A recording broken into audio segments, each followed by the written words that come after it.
Welcome to CDR Horizons, a new series from OpenAir hosted by Charles and myself, Harsh, in which we engage leading researchers about novel carbon removal technologies and ideas that they're developing. CDR Horizons will explore the future of removing CO2 from the atmosphere, and we're excited to have you on this journey with us. We have our first double guest episode today. We're joined by Professor Berend Smit and Professor Susana Garcia, who are collaborators on the PrISMa platform, a cross-university software model to identify metal organic frameworks for CO2 capture. We chat about the advantages of metal organic frameworks and the challenges of interdisciplinary collaborative work, as well as the future of open source research. If you're interested in following breaking research, definitely like and subscribe to our channel for more content. And now, onto the show.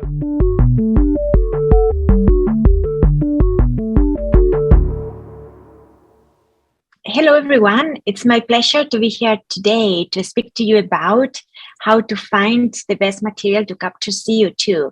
And I'm going to do this together with my colleague, Professor Berend Smit. So we live in a world, and I'm pretty sure that everybody is very aware of this, where we really need to make sure that we capture all the CO2 emissions that are emitted from all the very different sources across the world. So those include emissions from a series of point sources, like, for instance, power generation, industrial gas streams, all sorts of things in here that we need to ensure that we mitigate in order to get and achieve our climate targets. But not only emissions from point sources are needed, but also mitigating and removing CO2 from the atmosphere is very much needed.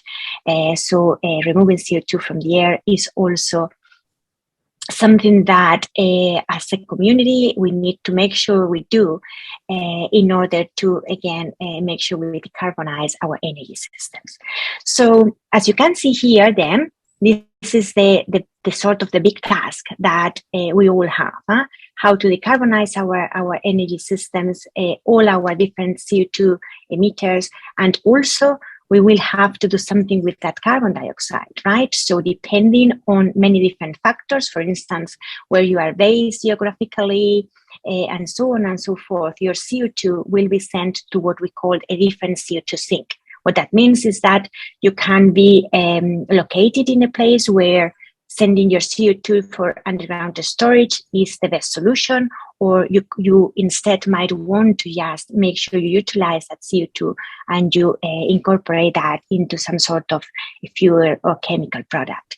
So the big question then is, we live in this world with this huge variety of sources and sinks that we need to mitigate, and therefore, how do we know what's the best material to capture or remove CO2 for a specific source and a specific sink? How do we go about this is something that in this PrISMa project we have tried to address, and basically we need to make sure that for each of these sourcing combinations we can find the best material and the best process for that specific task. So if we can do that in a clever way and in such a way that we reduce the costs so much that the process becomes competitive, there is really no excuse for delaying these mitigation and removal scenarios anymore. So how do we know then what's the best material for a given separation? And in here, for many, many years, we heard a lot about many different materials that scientists have developed, and some of them, like metal organic frameworks, are indeed fantastic materials to look into. The reason for that is something that Professor Smit can explain next. This metal organic frameworks, that's sort of a dream materials, which is a beautiful gift of chemists. So what is a metal organic framework? It's in the name. There is a metal, And on the right side, there is a picture showing a metal organic framework. You see it's a porous materials where the pore diameters are of molecular dimensions.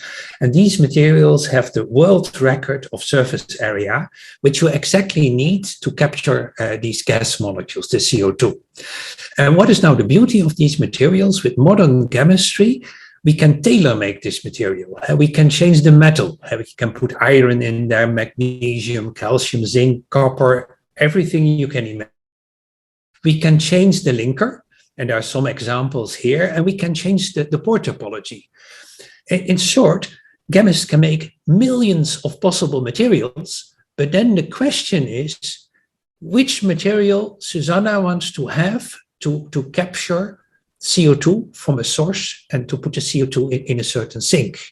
And what we have seen there is, if you look at the world and how they look at these materials, you have then a chemist synthesizing a material, and then they look at a textbook of chemical engineering and see that selectivity is very important. And of course, their material has the highest selectivity. But then somebody else said, oh, no, my MOF has the highest pore volume, and that is very important. And how do you solve that? How do you know how to tailor make a material that is optimum for carbon capture? And that is a question we had to ask to the chemical engineer, Susana. So this is where our PrISMa platform kicks in.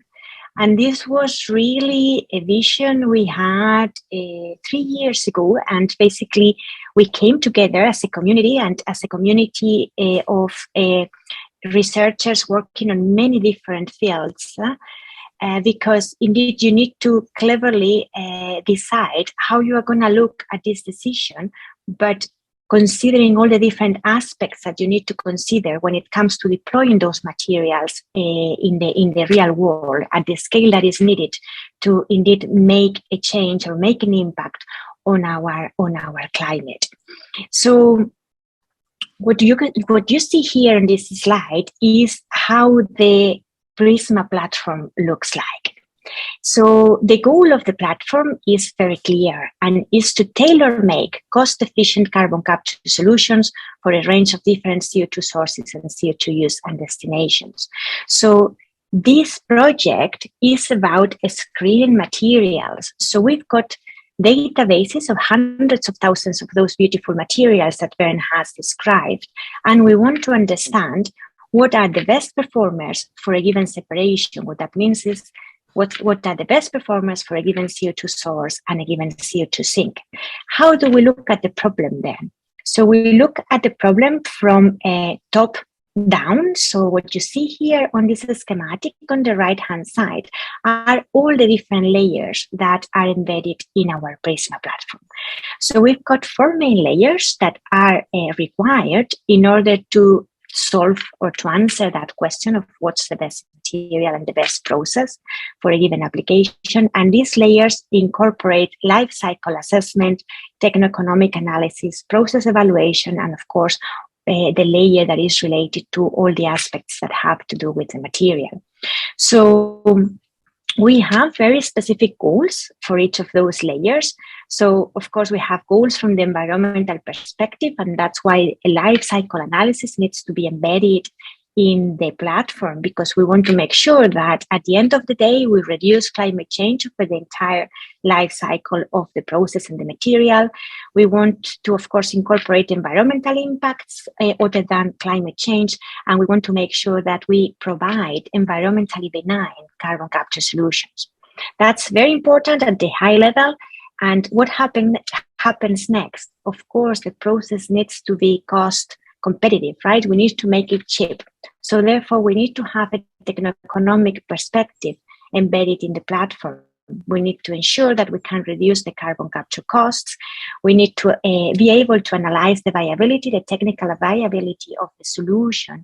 And thus that means that we need to integrate all sorts of things from the design aspects, such as utilities that are present in your specific CO2 source, and so on and so forth. And of course, a series of goals as well from the thermodynamic perspective, because don't forget that here we are tailor-making materials materials for a specific application. And we want to indeed provide insights on the limitations of this type of processes depending on the application, because ultimately we're interested in finding out what's the best material, but also the best technology. So it's really like a joint effort here to come up with the best solution we can find. And all of this then allows us effective materials discovery for the intended applications. So in this slide here, what you have now is how this platform looks like. And this is extremely complex. I'm pretty sure you appreciate that, an extremely complex multidimensional space, because of the fact of being the very first platform that incorporates all these different layers for materials discovery. There are a lot of information here that you need to consider, that you need to input, and then also a lot of information that you will get out of the platform. So in this case, what you have here is basically the first chevron here on this top bar indicates that this specific platform is tailored or can be applied to many different case studies. And the case study for us is defined by the CO2 source, the CO2 sink, and then the region, so where you are in the world, because that has also a lot of impact on all your analysis. So what you can see here then is that we've got our materials layer, and in here we calculate really all the properties we need to know in order to be able to progress to our process layer. So all this information can come from experiments. If you are an experimentalist and you just want to upload your experimental data into the platform, great, we can just screen that straight away. It can also come from molecular simulations. So you are a theoretician and you have your hypothetical structure that you have come up with, and you want to check whether it's good for anything. You can do that as well. And then all those properties are passed across the process layer, which is the place where we look at the process evaluation. And of course, I will need information about the process, about the equipment. We can have here a series of different process configurations and process designs, and all the information that we obtain from the process evaluation is also transferred to the techno-economic analysis. And in the techno-economic layer, it's very important to make sure that you include all the data from all the right indicators depending on the region where you are in the world. So we've got utilities data, economic data, and then finally the information is passed over to the life cycle assessment layer. And in the life cycle assessment layer, it's important to highlight that we do account for the full cycle of the material, including the material synthesis, the use phase, so it's used on the actual carbon capture plant, and then its disposal. And of course, again, we have all the information that is region specific in there, embedded in the different parameters. So what you get out, you can see it here at the very bottom, you get a series of key performance indicators that we call, and that gives us all those insights into, okay, depending on which layer you are looking at, what would be the best top performing materials, what are the ones that you want to move to an experimental phase and testing into the real world. So we do have here just an example to sort of showcase a little bit the power of this platform. And we will focus on a specific case study that Berend will be describing. So what you see here is the ranking of 500 materials for a natural gas combined cycle power plant with geological storage, where we put the CO2 placed in the UK. And just an example of why this platform is so important. So if we focus on the blue lines, and what we show there is the top 10 materials that we have the highest selectivity for CO2 and nitrogen. And what you see is that those top materials actually perform very poorly on the life cycle analysis, where the material resources, what you see there, is one of the lowest. And the reason is very simple. That material was using silver. And silver is a very rare element, so the mining costs would be enormous. So that is not a material you would like to take. What you would like to take are materials that score on all these performance indicators equally good. And that is something you can see in the green and the red lines on the right, that there are some materials that may not be the best from a selectivity point of view, but overall score very well on all key performance parameters. And that is a material, and we are now in the process of synthesizing. So what is our next step? We have done this for one source and one sinks, but there are so many sources in the world we need to tackle. There are so many regions, and we need all the help we can get for people that come with ideas and suggestions of sources and sinks we are to consider, or suggestions for new materials which we need to rank. Well, what is also very clear is capturing the CO2 that has emitted in the past also needs to be done. So there will be a new focus on direct air capture. And we have 1 trillion of materials we haven't tested yet. And for that, we really need your help. So this platform will be available as an open source and for people to use and to play with, and hopefully come with structures that help us capturing CO2 before the CO2 is capturing us.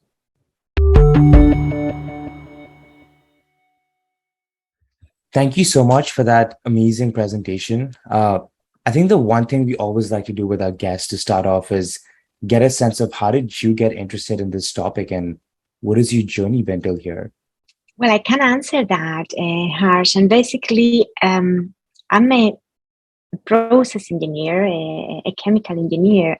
And as such, I have spent many years in the past on adsorption-based technologies, investigating adsorption-based technologies, and really trying to come up with what would be, the best combination of material and process for a given separation, but always with the idea in mind of the cost, because of course, as an engineer, most of, if not all of what you care about is the cost of the process. You just need to make it economically competitive, otherwise it's not going to happen.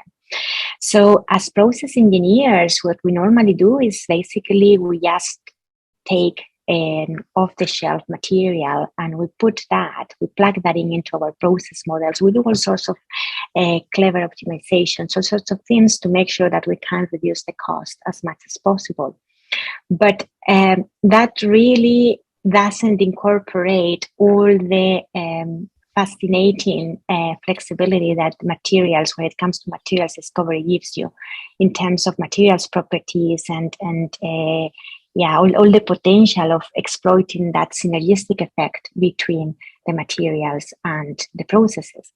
So what happened basically 3 years ago is that we happened, Professor Smit and I happened to be in a round table about discussing what should be the research priorities for carbon capture and storage at that time.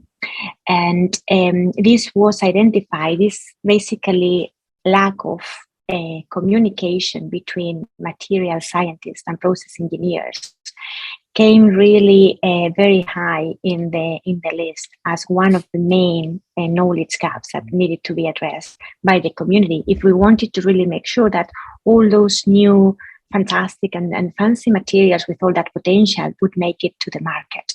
So that was something that hadn't happened yet. So the reasons were identified very clearly as that sort of what is known as the valley of death, that sort of mismatch between the materials discovery process and the engineering aspect. So those need to be bridged together, and that's how really this PrISMa project came around, and we basically put together the best team we could think of that would really address all the different aspects that we need to embed in the platform.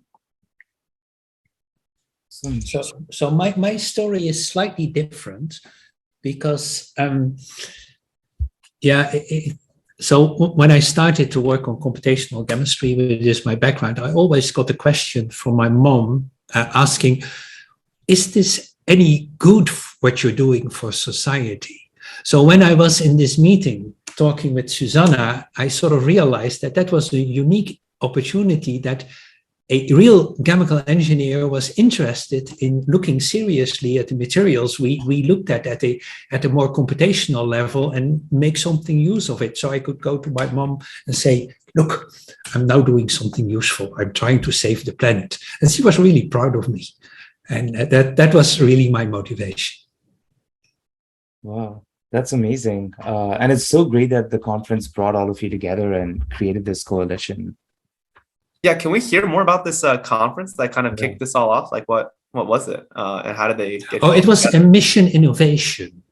Okay. And the interesting aspect of this conference is that we both agree it didn't go very well, that conference. It was very poorly organized, and but this central theme sort of resonated, because there is really this very big gap between what is done in fundamental science and what engineers use.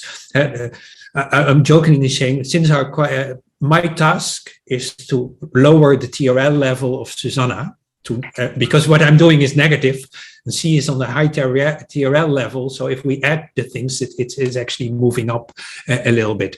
But in this conference, it was very clear that the engineering community looks at material they can buy now, and we are interested in materials that are much more tailor-making and may have the future. So this was for us a unique opportunity to combine that world. And the fact that we now have this PrISMa platform is that we now assess the life cycle of a material that hasn't been synthesized yet. Mm-hmm. So we can tell the chemist, look, you made a beautiful structure, but you have silver in it. Can you change it into a more abundant material? And then it will be fantastic. Wow. And they may not even have thought about this material in the context of carbon capture, maybe for photo reduction or something like that. Yeah. So jumping a little bit into your talk, could you elaborate a little bit more on the advantages of metal organic frameworks for those viewers who aren't familiar, and how they compare to more traditional absorbents that we see being deployed right now for carbon capture? So yes, basically the reason why we deployed, or we built up the platform based on metal organic frameworks to start with, is because we really cover the full chemical space with MOFs. So these materials have such a broad flexibility when it comes to potential combinations, and in terms of metals, in terms of ligands, in terms of topology. Basically, what that gives you is the perfect play field to sort of cover your chemical design space as much as possible. So basically, in short, what that means is that we believe that if from a database of 1 trillion of materials, you cannot find a material that is good enough for a given application, you will not be able to find a sorbent material that beats that, because basically, that gives us really all the flexibility when it comes to the chemistry. Having said that, we started with MOFs because of the beauty that the materials provide us with in that sense. But we are extending the platform to other types of materials, because depending on the specific application, and that's something that, for instance, for direct air capture is very well known.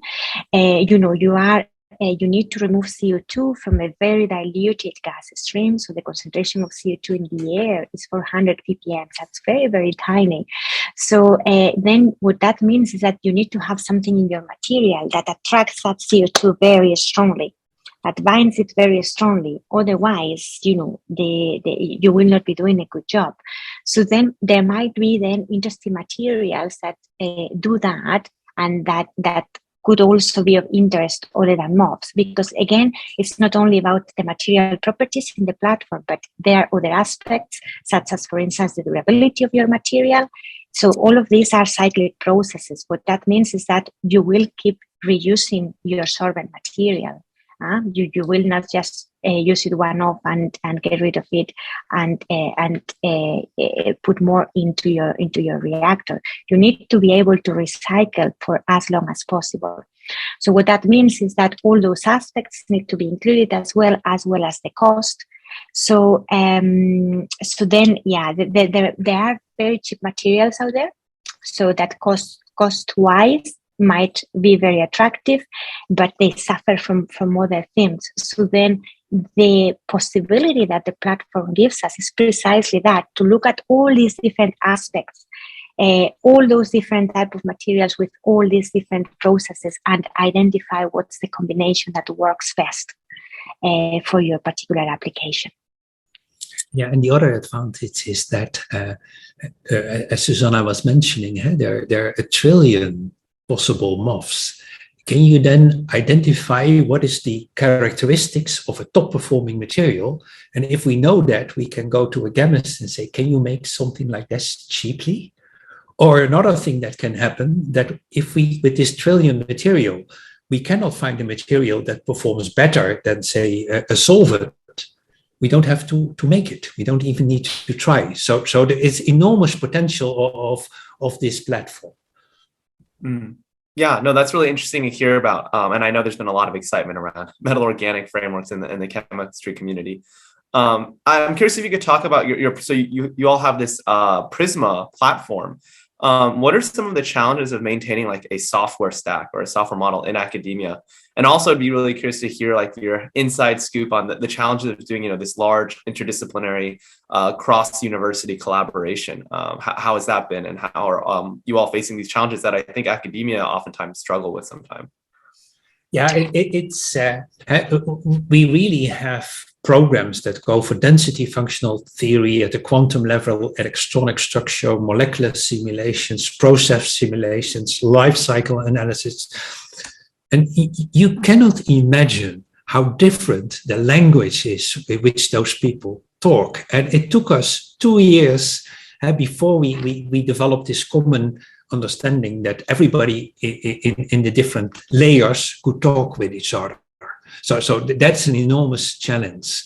And we still having daily discussions where we discover, oh, why did you do that? Or what we recently discovered is that one of our top performing materials was so much better than what the engineers were thinking we could do, that they had to completely redesign their plant. And a better success we cannot imagine. They were not that happy, but it was a fantastic result. So yes, just to add on what Berend has just said, challenges, Charles, we've had so many. I mean, I could be talking to you here for literally a week, just enumerating all of them. But I have to say that the main one is to really bring together all those different backgrounds and make them talk at the same level. And again, it would, just to reinforce Berend's comment, even the same term means different things for a physicist than for an engineer, than for a materials chemistry. So then that has been extremely challenging. But I have to say that then when it comes to the whole integration, and you see the platform already in place with all that power there in terms of what you can achieve with it, it's extremely rewarding. So from an academic point of view, I think personally, it's been probably the most challenging project I've had so far, but I also have to say that it's been the most rewarding one. And now something that we need to think ahead is, precisely what you have just mentioned, how we can maintain this. And there is a lot of work to do on that particular aspect, because as you can imagine, this is going to be an open access platform. So we really need to develop all the interface that is required to make it open access, to make it available for everybody to sort of use and exploit. And hopefully between everyone, we will accelerate things and we will make sure that this is exploited as much as possible for not only, I would say, not only for CO2 separations, but really for any gas separation it could be applied. So we need additional skills in the team in order to do that. So for engineers, all sorts of things. So it's still challenges ahead.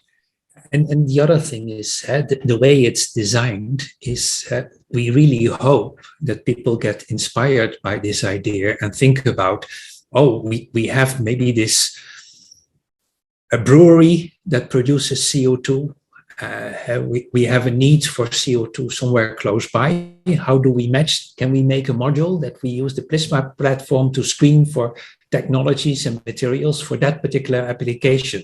And that is the hope, that people can build a module, put it in. Or on the other side, if you look at metal organic frameworks, there are 1,000 metal organic frameworks that are synthesized every year. And they with all different type of applications, from sensors to removal of heavy metals. And some may be interested in CO2. What they can do now, and that's our dream, that they can upload the crystal structure in our platform, and we rank their material for free for all kinds of capture applications. And hopefully we get a hit. It's for free. And then they can say, look, we have synthesized this material. It ranks very high on your scores. They can contact it, and we can test it in the lab whether it is a good material for carbon capture. And otherwise, that material would be published with a nice application for sensing, and nobody would be thinking about capturing CO2 with that material. So you see, if you have this open source platform, there are so many ways people can help us solving the CO2 problem, because that is really, really needed. Not actually, it was needed yesterday. So all the help we can get, we take. Awesome. I'm very curious, as we're kind of synthesizing new materials, especially when it's theoretical chemists coming up with new structures, how do you think about scale? Like, what are some of the factors the PrISMa platform looks at to determine how the chemical would scale at 10 billion tons or, some much larger quantity? Yes, the platform indeed considers all the scaling up that is required for a specific case study. So basically, the inputs to the platform are the real flow rates from a given plant, or and the specifics of the CO2 sink. And then when it comes to the scaling up, then we need to validate certain things experimentally, because of course there are things that you cannot just compute with molecular simulations. You can just not predict, for instance, the durability of your material. You need to cycle your material and understand what are the limits in terms of mechanical and thermal stress.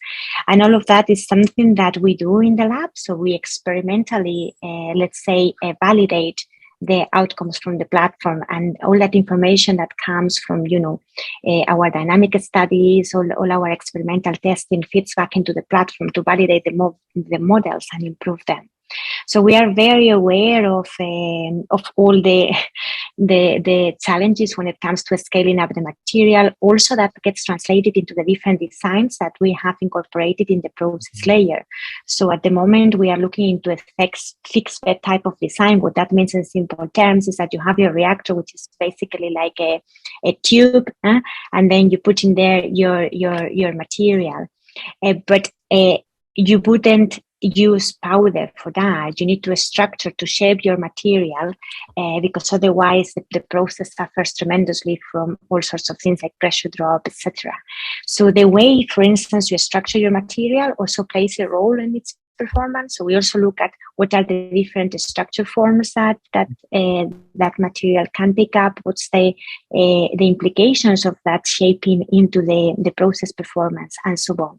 So as I said, because of precisely that that combination of expertise and backgrounds here, we are sort of very aware of all the different challenges, going all the way from from your computer in your molecular simulations to operating your plant in the real world.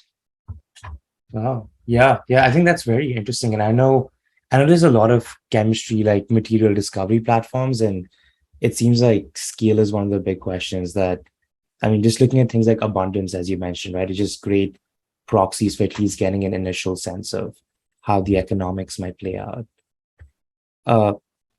I'm very curious. I know you talking about new materials. Like, do you think this is going to spur a whole generation of garage scientists who are just creating materials, or who do you think would be the most fervent adopter of this platform, and how do you think that would evolve, right, as this is open source and basically open to anyone? Yeah, I think there are a few things which come to my mind. So first of all, MOFs are synthesized at an enormous rate. It's still one of the hotter topics in chemistry. And if you think about that, chemists, they don't have the bandwidth to test their material for all possible applications. Mm-hmm. So the idea which we have with this platform is that they can upload the structure and see whether their material they have synthesized is also useful for all kinds of gas separations. So that is, but other things what you see in the literature is many of these screening studies. So people publish those screening studies, but you always, for some kind of application, but you would also like to know if you have a new material, how that would screen in these old screening studies. And it's impossible to keep those kind of things alive. But if you then connect it to the PrISMa platform, it automatically updates when there is a new material and it screens for everything. So I think here we can really leverage an enormous collective effort that is then done in the community to connect these kind of things and don't get them lost. Not getting lost because the structure, experimental groups don't have the bandwidth to test a material for all kinds of applications, but they can upload the structures. Screening studies, which are almost like a telephone book. As soon as they publish, they're out of date. How can you keep them alive? Such a platform is then an ideal way. And then, of course, if you add other capture technologies to it, you can really give advice to companies that have a CO2 source. What do we need to do with the source?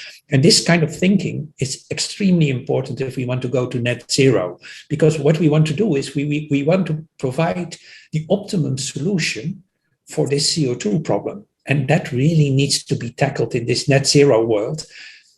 Every emission needs to be captured of CO2, and most likely that's not enough. So we also need to think about capturing from air and everything at the same time. So it's all of the above what we want. So we're very greedy. We need all the help. We want to provide all the solutions, and anybody that can help, we welcome to incorporate in our platform. Yeah, so I guess on that note, we always like to end off by asking, how can open air and I guess the broader community of policy advocates, open source researchers and designers help you in your project? I guess concretely, what are some of the skills that you're looking for, or what are some of the roles that you need, or projects that you just don't have the time to pick up that you'd love to see someone else pick up? Yes, a few things there, Charles. One of them is that if there are specific case studies that people out there are interested in, we are very much looking forward to extend our database of case studies and incorporate other sources and other things. We are also very interested in incorporating materials that are of a specific interest for specific applications again.